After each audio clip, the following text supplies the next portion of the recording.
Alhamdulillah.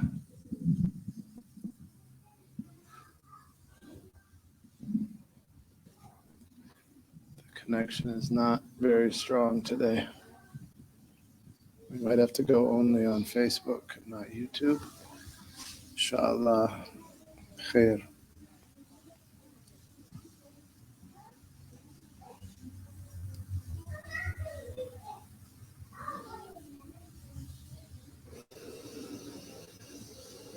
Bismillahir Rahmanir Rahim. Alhamdulillahi Rabbil Alameen wa sallallahu wa sallama ala Sayyidina Muhammad wa ala alihi wa sahbihi wa tabi'ina lahum bi ihsanan ila yawmiddin wa alayna ma'ahum wa fihim bi rahmatika ya arhamar rahimin. نوينا تعلم وتعليم والنفع والانتفاع والتذكير والمذاكرة والإفادة والاستفادة. We intend to learn and teach, to remind others and ourselves, remember to give and take benefit and to profit mutually from what we learn. والحث على التمسك بكتاب الله وبسنة رسول الله صلى الله عليه وآله وسلم.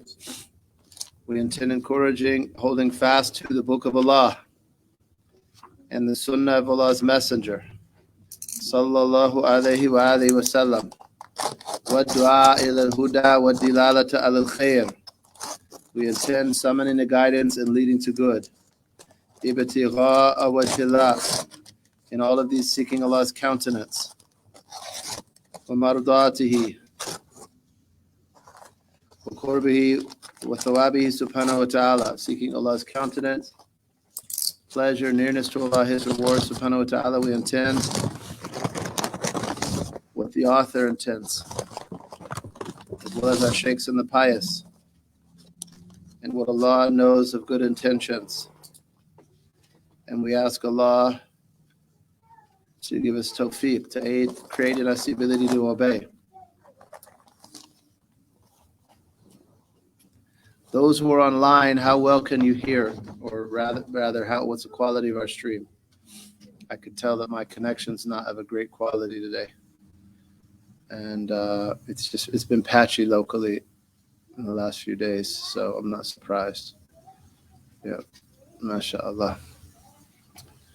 Mashallah, la quwwata illa billah.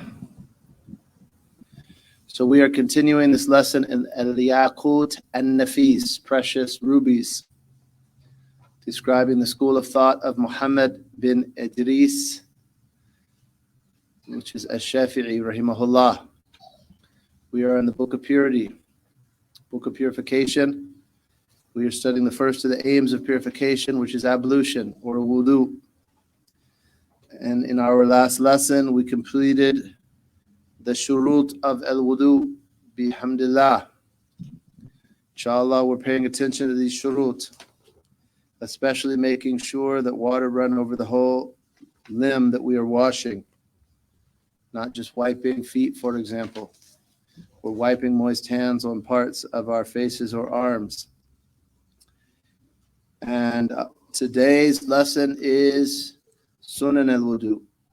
So you could read those. Bismillah. Bismillahir Rahmanir Rahim. Alhamdulillahi Rabbil Alameen. Allahumma salli wa sallam ala Sayyidina Muhammad wa ala alihi wa sahbihi wa sallam. The sunnahs of ablution, wudu. The sunnahs of ablution are many. Among them are: number 1, using a toothstick, a siwak. Number 2, saying Bismillah. Number 3, washing the hands. Number 4, rinsing the mouth. Number 5, rinsing the nose. Number 6, doing everything 3 times. Number 7, wiping the entire head. Number 8, wiping the ears. Number 9, going between the fingers and toes. Number 10, continuity. Number 11, beginning from the right. Number 12, expanding the light of the face. Number 13, extending the light of the extremities. Number 14, doing the invocations that follow ablution.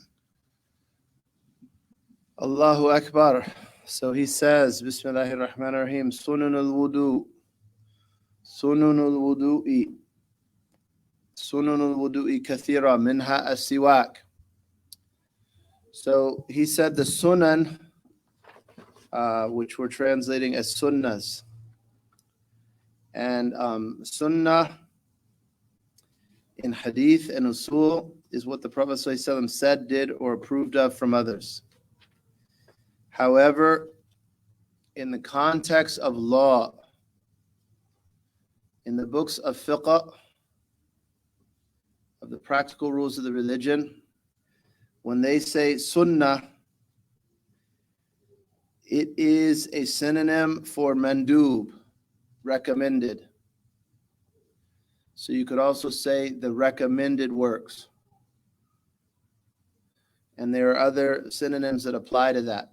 Al-mutatawwi', al-nafal, al-muraghab fi, wal-hasan. And as a ruling, what is the ruling of a sunnah or the ruling of a mandub? Huwa ma yuthabu ala fi'lihi wa yu'aqabu wa la yu'aqabu ala tarki. It's what you're rewarded for doing and not punished for neglecting. That is a definition that can, or a ruling that can be applied to sunnahs in books of fiqh. And the sunan, from the point of view of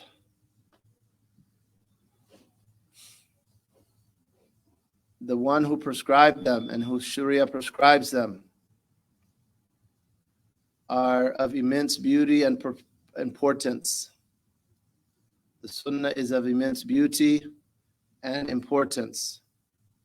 So these are sunan that are prescribed and performed by Al-Habib sallallahu alayhi wasallam, our beloved Prophet, or understood from the general maxims of his Sharia to be recommended works in his Sharia. Allahumma salli wa sallam wa baraka alayhi wa alayhi. So from the meanings of sunnah is drawing nearer to Allah. From the meanings of sunnah is seeking Allah's love. Someone should strive to learn the sunnah and perform the sunnah after fulfilling obligatory works. One doesn't draw nearer to Allah by anything more beloved to him than what he's prescribed for us, made an obligation. And the servant continues to draw nearer to Allah by voluntary works, bin nawafil. And these, they have the ruling of those nawafil mentioned in that hadith, extra works that are pleasing to Allah after performing the obligations. So the servant continues to draw nearer to Allah by abundant sunnahs until Allah loves him. May Allah grant us his love. And if one is dedicated to the sunnah work, one's likely to attain the light and the barakah of that work. And in works where one's negligent of the sunnah of Al-Habib sallallahu alaihi wasallam, one's unlikely to attain the barakah and the light of that work. And they mention that someone's performing the sunnah is a sign of one's love, the person's love for Allah. قُلْ إِن كُنْتُمْ تُحِبُّونَ اللَّهَ فَاتَّبِعُونِي. Say, if you love Allah, then follow me closely. Prophet Muhammad was ordered to say to us. So if you find someone dedicated and striving to follow Prophet Muhammad sallallahu alaihi wasallam, that's a sign that person loves Allah. And someone, if Allah creates in a servant the ability to perform the sunnah humbly, that's a sign of Allah's love for them.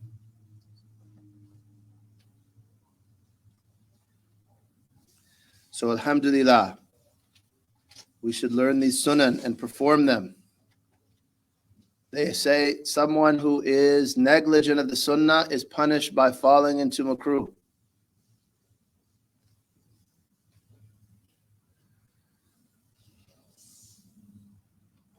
Someone who doesn't deem it significant to fall into makruh, we seek refuge in Allah, will fall into haram.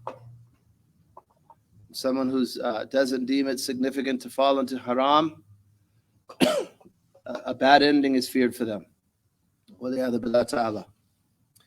So the sunnah is very important. And merely understanding whose sunnah it is sufficient to understand its importance. So sunnah of al-Habib, Allahumma salli wa sallam wa baraka alayhi wa alayhi, Allah's dearest creature. This is how the dearest creature to Allah worshipped Allah subhanahu wa ta'ala. May Allah grant us to follow him well and give us an opening in his sunnah and a good ittiba of his sunnah.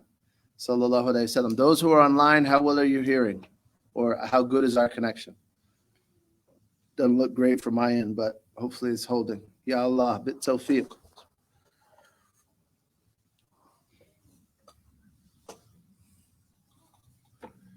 Alhamdulillah. So he said the sunnahs are many sunnahs. Someone shouldn't think they've encompassed the sunnah. In some books, they stretch them out to the 60s. From the 60s of the sunnahs in wudu alone.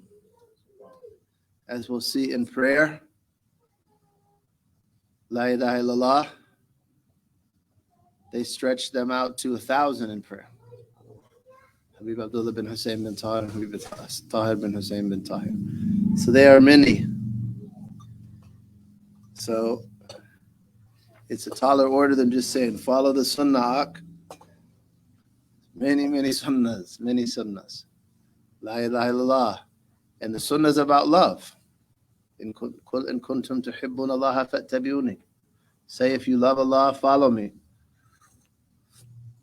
May Allah give us to love him and his messenger and the believers for the sake of Allah and his messenger. So he says, from them is as-siwak. Allahu Akbar. As-siwak. We translate it following Reliance of the Traveler, the two-stick. Siwak. This is a siwak. I wish I had my toothbrush. A toothbrush is a siwak. Some places they call a toothbrush a siwak, which is accurate. Lughatan wa shar'an. Linguistically, that's accurate. Call a toothbrush a siwak. Shar'an is accurate. So the siwak is from the sunnah. The sunnah of the Habib, Allahumma salli wa sallam wa baraka alayhi wa alayhi. The siwak is mardatun lil-Rabb, mataratun lil-fam, mardatun lil-Rabb, maskhatatun lil-shaytan. Siwak is purifying for the mouth, pleasing to the Lord, angers the shaitan. The Prophet sallallahu alaihi wasallam said, "Lola an ashukka la ummati la amartuhum bisiwak inda kulli wudu." Were I not to be difficult for my community, I would have ordered them to do siwak with every wudu.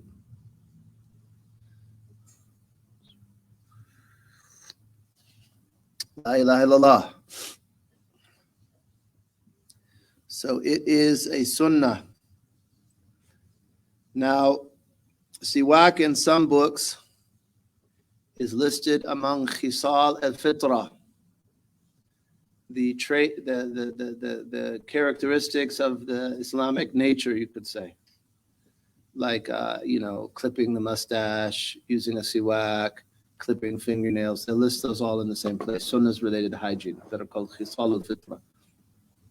And then some books like this will mention siwak. Just in sunnah and wudu. So then we digress to the other circumstances when siwak is sunnah. Siwak is sunnah in every state. Doing siwak is sunnah in every state except after the Dhuhr time has entered for someone fasting in the mu'tamad of the Shafi'i school. Right, because it removes the change in the mouth of the fasting person that's beloved to Allah. That's the relied upon position in the Shafi school every time, except after Dhuhr, which is called az-zawal, for someone fasting. However, Al-Imam al-Nawawi had his own preference in that question. It's an ijtihad of Al-Imam al-Nawawi, not recorded as part of the school, even though he's a great scholar in the school. he views it as even recommended after the zawal, after midday for someone fasting. So someone who wants to do siwak while fasting could do taqlid of Al-Imam al-Nawawi. It was the practice of Al-Imam al-Haddad to do it after dhuhr for prayers and to not give it too much concern after asr prayer till maghrib. So the siwak is sunnah in every state, and it is more confirmed as a sunnah for wudu. More confirmed as a sunnah for wudu. More confirmed as a sunnah for salah. With every takbir, you're praying taraweeh, siwak 20 times for the 20 rakas of taraweeh. Plus for your fard of isha, your sunnah of isha. Yes, put this in the corner. That's good. Your sunnah of isha. I definitely need a napkin. Your sunnah of isha, your 20 rakas of taraweeh, your 3 rakas of witr. Every ihram. Prophet ﷺ said 2 rakas with siwak is better than 70 without. Right? So that's huge. Mataratun lil fam. It purifies the mouth. And the mouth is the passage of the dhikr of Allah. You recite Allah's book. You recite His names.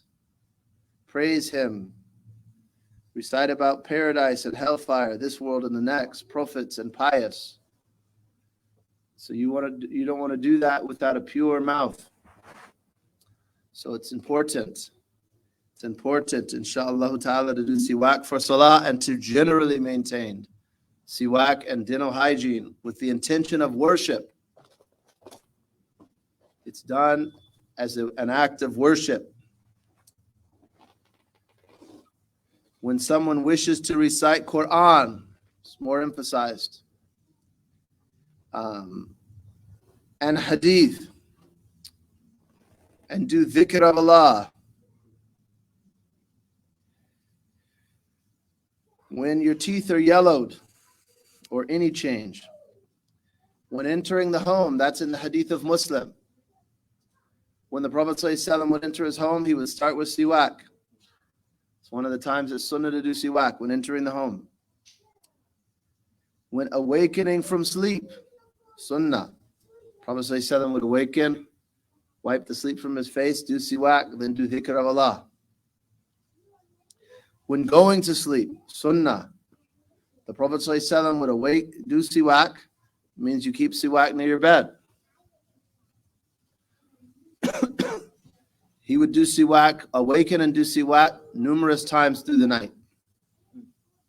Sallallahu alayhi wasallam.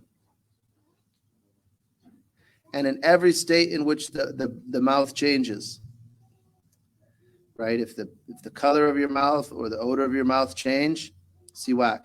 It's sunnah to siwak after eating. It's also sunnah to clean between the teeth after eating. La ilaha illallah. It is sunnah to do siwak after witr. That's one of the circumstances. After the witr prayer, it's sunnah to do siwak.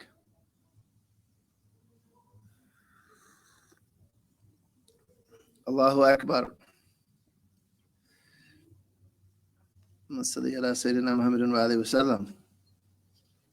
And then again, it's makruh for someone fasting after the zawal on the relied upon position of the Shafi'i school. Imam al-Nawawi's personal position is it's never makruh. La ilaha illallah. And Imam Haddad's practice, the amal of Imam al-Haddad was to continue to do it for prayers after the zawal and not give it much concern after asr.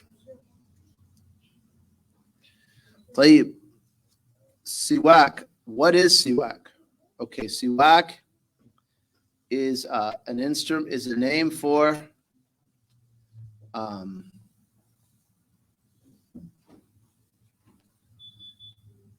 rubbing and the instrument they use for it. In the shara, it means rubbing the teeth and what's around them with something abrasive. So that's what siwak is in shara. When you say as-siwak, what does that mean? Sunan as-siwak. To clean the teeth and what's around them with something abrasive. That is what siwak is. That's the sunnah that is called for.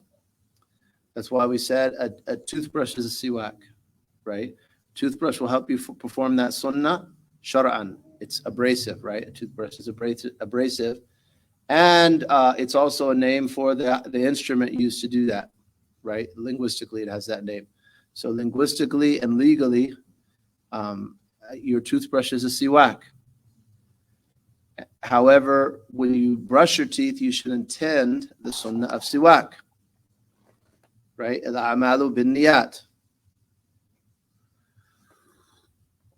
Allahu Akbar. Allahumma salli ala Sayyidina Muhammad. So that's siwak. Dalkul asnan wa ma hawallayha bi shay'in khashan. Cleaning the teeth and what's around them with something, rubbing the teeth and what's around them with something abrasive. The best siwak is this plant called arak. If you understand Arabic, hamza ra alif kaf. Arak. It's a desert shrub.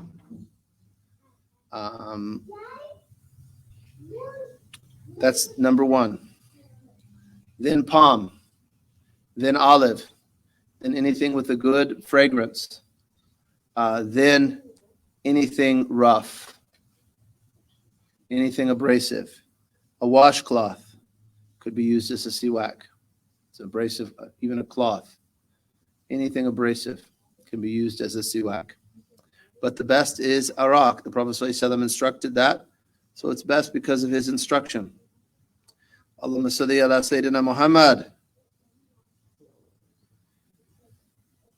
Allahumma salli ala Muhammadin wa alihi wa sallam.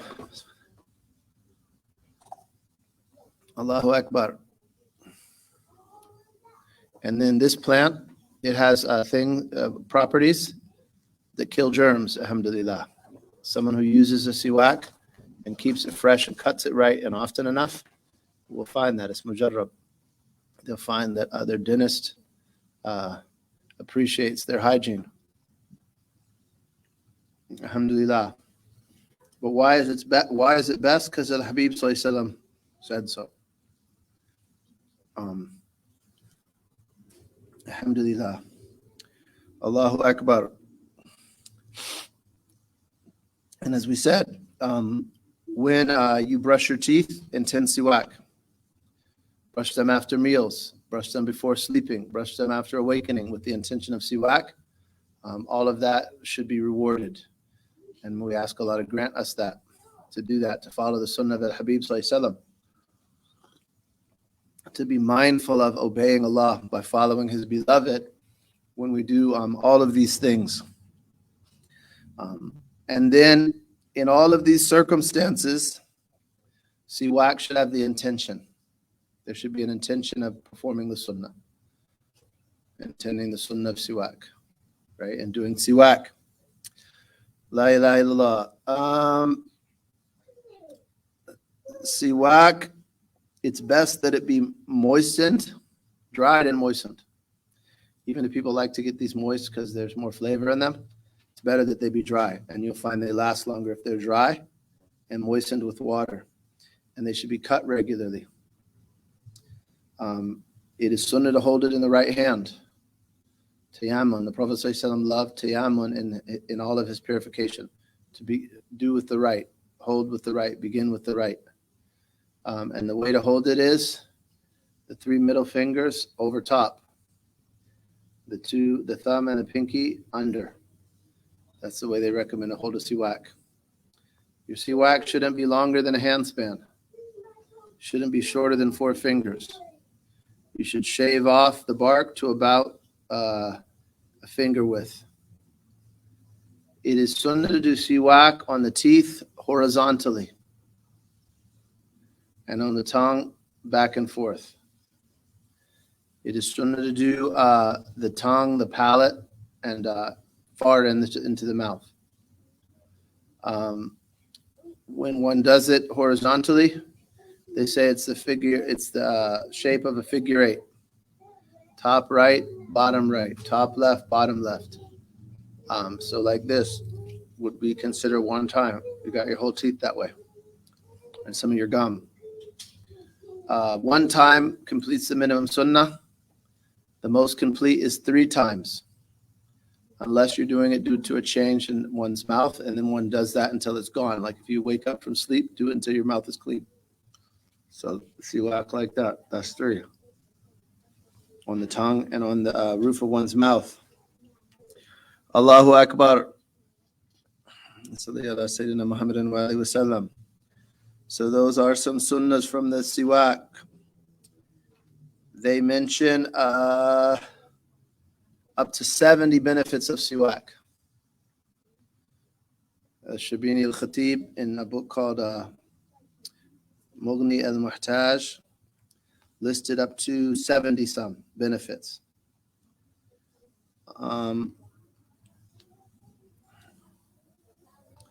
the greatest of them, that is pleasing to Allah. Mardatun lirab. Prophet ﷺ said, it's pleasing to the Lord. It's from the sunnah of his beloved. He had people come that had bad dental hygiene. You could see yellow on their teeth. He said, tell them to do siwak. He didn't like that. Sallallahu alayhi wa sallam.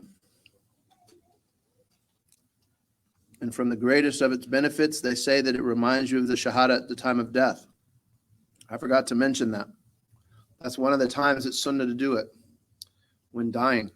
Prophet ﷺ, it was one of the last things he did. Sayyidatuna Aisha listed from her, from the merits Allah gave her, is that Allah combined her saliva and Prophet Muhammad ﷺ's saliva prior to his death. How was that? He wanted to use a siwak, so she moistened it for him. And then he used it before his death, sallallahu alayhi wa sallam. Before he passed to the highest company, he did siwak. And then you have Muslims, masakin, that were tricked by the so-called modern world. They're offended if you do siwak with wood rather than a toothbrush. They feel that it's like archaic or something. Masakin, it's really dangerous to dislike the sunnah of Al-Habib sallallahu alaihi wasallam. To mock the sunnah is actually kufr, wa liyadu billah. So we wouldn't advise anyone to slip into that. No reason to be offended. And the Sharia encompasses that position. In the Hanafi school, to use wood versus a toothbrush isn't particularly meritorious, right? So as smart as they were, they didn't outsmart the Sharia. The Sharia would have encompassed them if they had more adab with it. Allahu Akbar. So it is a great sunnah, the sunnah of siwak. Allahumma salli wa sallam wa baraka alayhi wa alihi.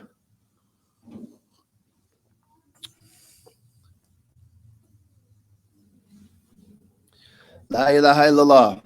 So that is a sunnah. Then for wudu, there are details related to siwak. So he lists this as the first sunnah. He says, 1, as siwak. Then at tasmiyah, which we called saying Bismillah. Samma, yusammi tasmiyatan. Form 2 means to mention a name, but in this case, it's to mention the name of Allah. So we just articulated that by saying Bismillah, right? So you have siwak, you have Bismillah. Then you have what? Washing the hands. So at what point do we do siwak in wudu? 2 positions. Ibn Hajar al-Haytami, he said the place of siwak, and actually first they say siwak is either from the sunnahs of wudu that are exterior to wudu or interior to wudu. How's that? If it's a sunnah that's interior to wudu, it falls after washing the hands and before rinsing the mouth.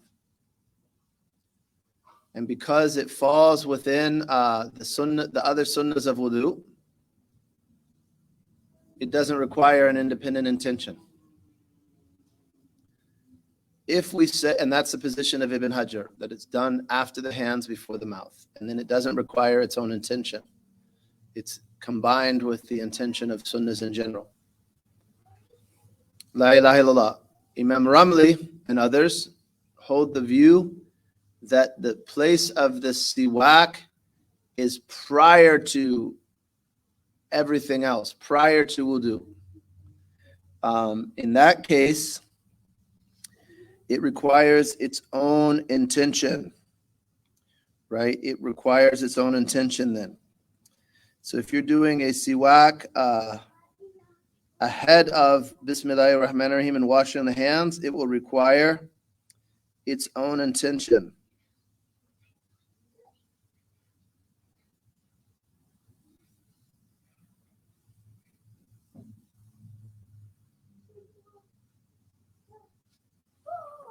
And rather than saying the sunnahs that are exterior, the sunnahs that precede wudu or occur within wudu would be more accurate way to phrase it. It's either a sunnah that precedes wudu or a sunnah that occurs within wudu. If it occurs within, it doesn't need an intention. If it precedes it, it needs its own intention. Right? So just like you make intention of I'm doing the sunnah of siwak after eating. When you're doing wudu, I'm doing the sunnah of siwak, right? Or I'm intending siwak for wudu. La ilaha illallah. So one either does the siwak first or does a siwak after washing the hands. Then he said at tasmiyah to say Bismillahir Rahmanir Rahim. That has a whole discussion as well. These two sunnahs are probably going to take the whole lesson. La ilaha illallah. Or these plus intention and hands might take the whole lesson. Allahu Akbar. So, at tasmiyah, to say Bismillah, the minimum is to say Bismillah. The most complete is Bismillahir Rahmanir Rahim. And at tasmiyah is one of those sunnahs that you shouldn't leave because some of the imams hold the view that it's an obligation. So don't neglect at tasmiyah. And as we learned in the beginning of this book, it is sunnah for everything noble. And every noble thing that's done without the basmalah is deficient in of little blessing.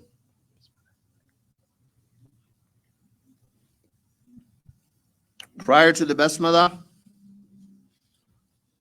it is sunnah to say, A'udhu billahi minash shaitanir rajim. Right? Prior to the basmalah, ta'awudh is sunnah.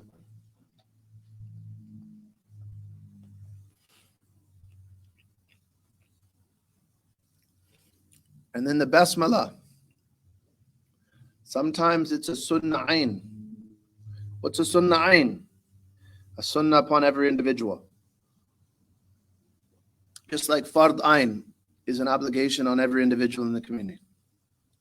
They have sunnah ayn, an obligation upon every individual. And that's the case in wudu. And the basmalah is also, saying Bismillah is also a sunnah kifa'iyah. Sunnah kifa'iyah. How is it a sunnah sunnah kifaya? Sunnah kifaya, just like fard kifaya. So it's a sunnah kifaya when eating, for example. If a group of people are eating from a common dish and one of them says Bismillah, it suffices. All of them. And other circumstances, it's sunnah kifaya. Like in intimacy, sunnah kifaya. La ilaha illallah. Other sunnahs that are kifaya are the adhan and the iqama. And assalamu alaikum, replying, initiating salams is a sunnah kifaya. La ilaha illallah. And then, la ilaha illallah. What if you forget? If you forget to say Bismillah at the beginning of wudu, like eating, it's sunnah to say throughout. Bismillah awwalahu wa akhirahu. Someone start eating without Bismillah. They should say Bismillah awwalahu wa akhirahu. or fi awwalihi wa akhirihi. La ilaha illallah. So Bismillahir Rahmanir Rahim is a sunnah. And ta'awudh before that is a sunnah. Where's the place of the Basmalah? At the beginning of wudu, three things are combined.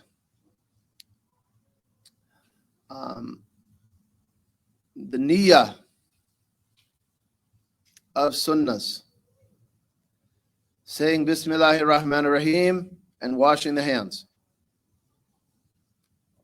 So what's the niyyah of sunnahs? So as Shafi'iyah, they say innama al-a'malu bin-niyat. Actions are only according to intentions. Right? Actions are according to intentions. And the obligatory intention is made when? When washing the first part of the face. So that means you have Bismillahir Rahmanir Rahim, washing the hands, potentially doing siwak, rinsing the mouth, rinsing the nose. All of those happen before the face. In order for those to count and be rewarded, they have to have an intention. So in that way, you would actually intend performing the sunnahs of wudu at the very beginning, and then make your obligatory intention with the face. Nawaitu fard al-wudu, nawaitu at-tahara lis-salah. La ilaha illallah. So if someone were to begin wudu, they could do siwak with the intention of wudu. Then they begin washing their hands while saying, or they could say, I intend to perform the sunnahs of wudu. Then begin washing their hands with that intention, Bismillahir Rahmanir Rahim. They could say Bismillahir Rahmanir Rahim 3 times, as we'll see. Right? So, intention of sunnahs, washing the hands, and the Basmalah all occur simultaneously. Bismillahir Rahmanir Rahim. That's how they begin wudu. Washing the hands thrice, up to the wrists. Right? Ghasl kafayn. Al-kaf, this is al-kaf, right? This is yad. The whole thing is yad, but this is kaf, right? So washing the hands. If you just slept to touch anything moist or place your hands in water without washing them thrice is makruh. The Prophet ﷺ said, right? So you should always wash your hands prior to touching anything moist or prior to sticking them in a vessel of water after sleep. La ilaha illallah. Allahumma salli ala Muhammadin wa alihi wa sallam.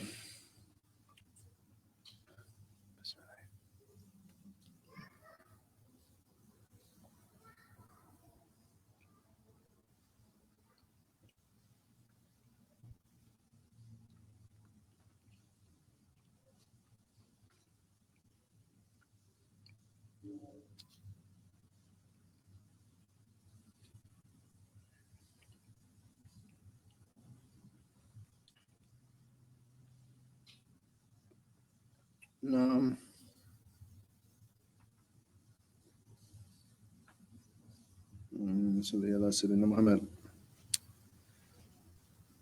Then there's a question with this siwak and this basmala. All right.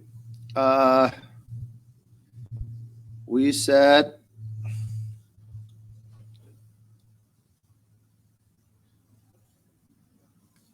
siwak is sunnah for dhikr and the basmala is dhikr. And we said Bismillah is sunnah for everything of concern in the Sharia and the siwaks of concern in the Sharia. So is it a sunnah to do siwak for dhikr? Or is it sunnah to do a Bismillah for siwak? Do you do the Bismillah before siwak or siwak before the Bismillah? Right? Is there a siwak for the Basmala, or do you do Bismillah for siwak?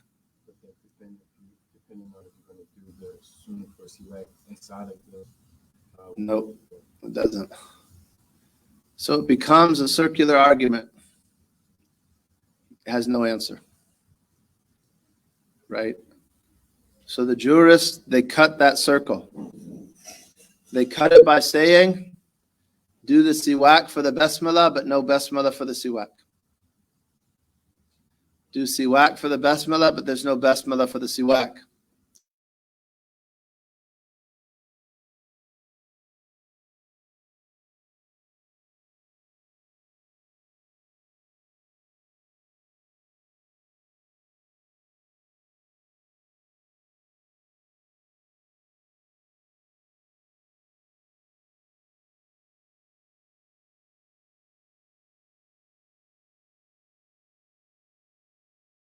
And problems.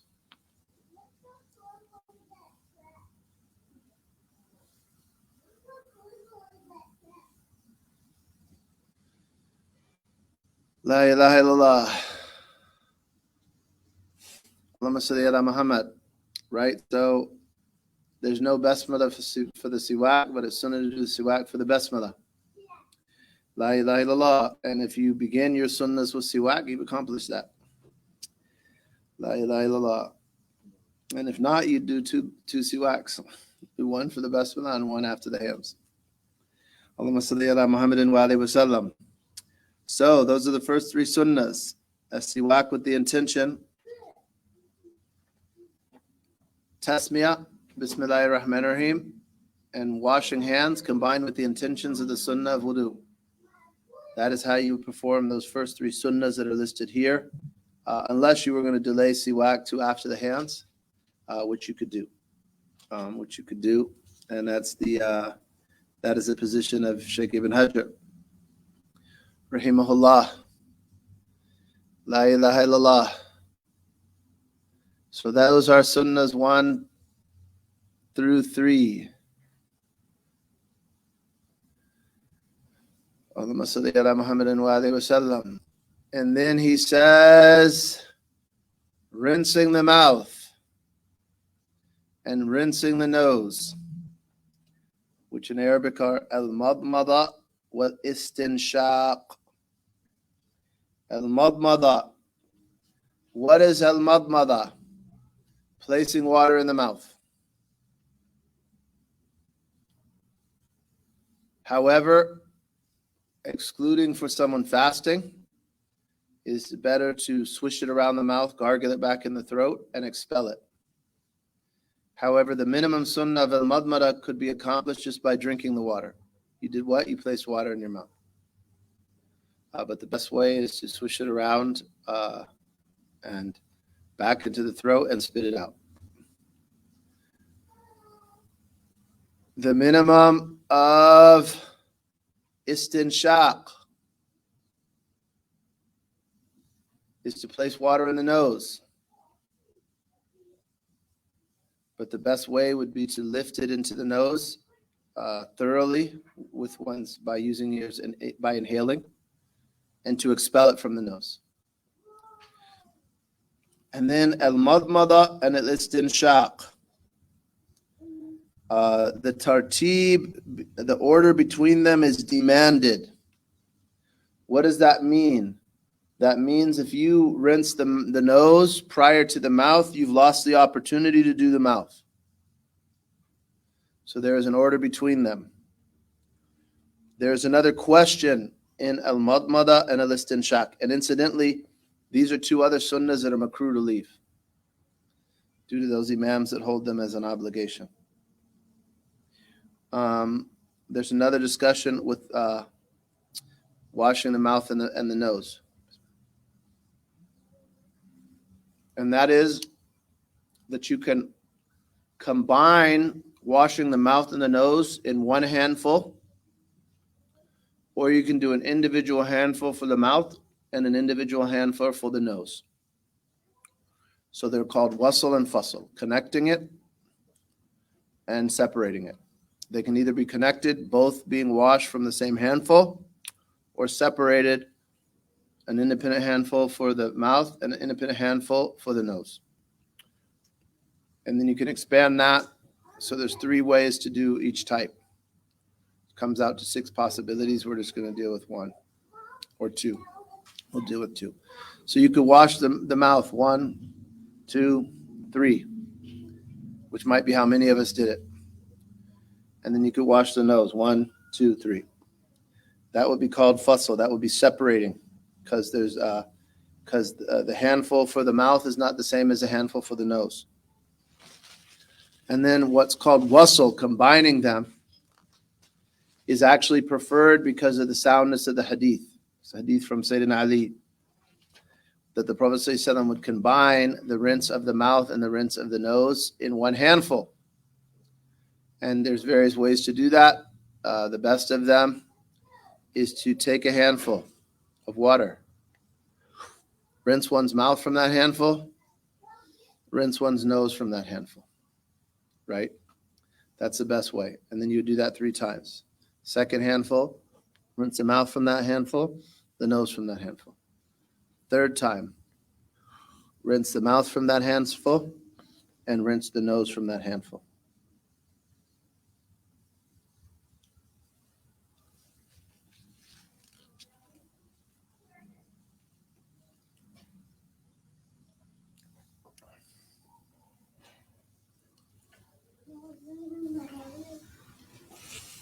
Allahu Akbar.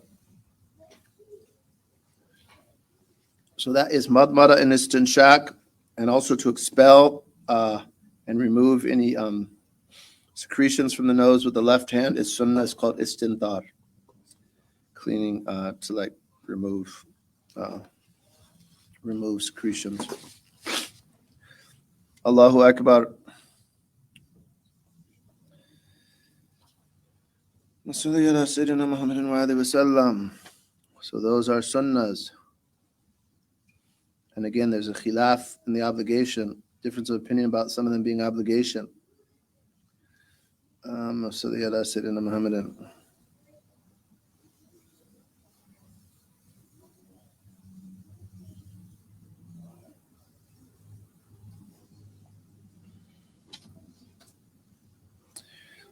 For washing the mouth and the nose, it is sunnah to do so extensively, mubalagha, unless you're fasting, when it's makruh to do that.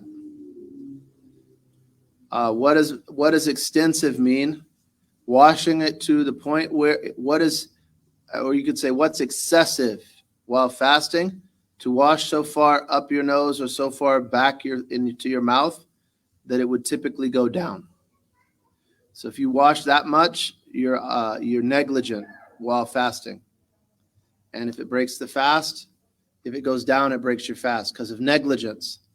Otherwise, to do so extensively is recommended, as long as you're not fasting. And mubalagha is sunnah as long as you're not fasting. La ilaha illallah.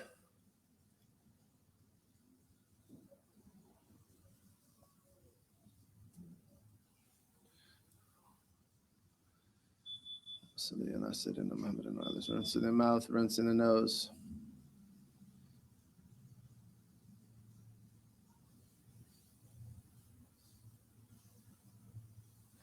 And we're going to stop there. We're going to stop there. And Allah knows best. Please recite Fatiha, seeking from Allah sincere, accepted works, beneficial knowledge, good teaching, calling and guidance, that Allah be pleased with us, please the heart of Prophet Muhammad sallallahu alayhi wa sallam, and that the word of the Fatiha that we recite goes to our parents, our teachers, our sheikhs, anyone we owe rights in the Prophet Muhammad. Allahumma salli wa sallam wa baraka alayhi wa alayhi. Al-Fatiha. Bismillah.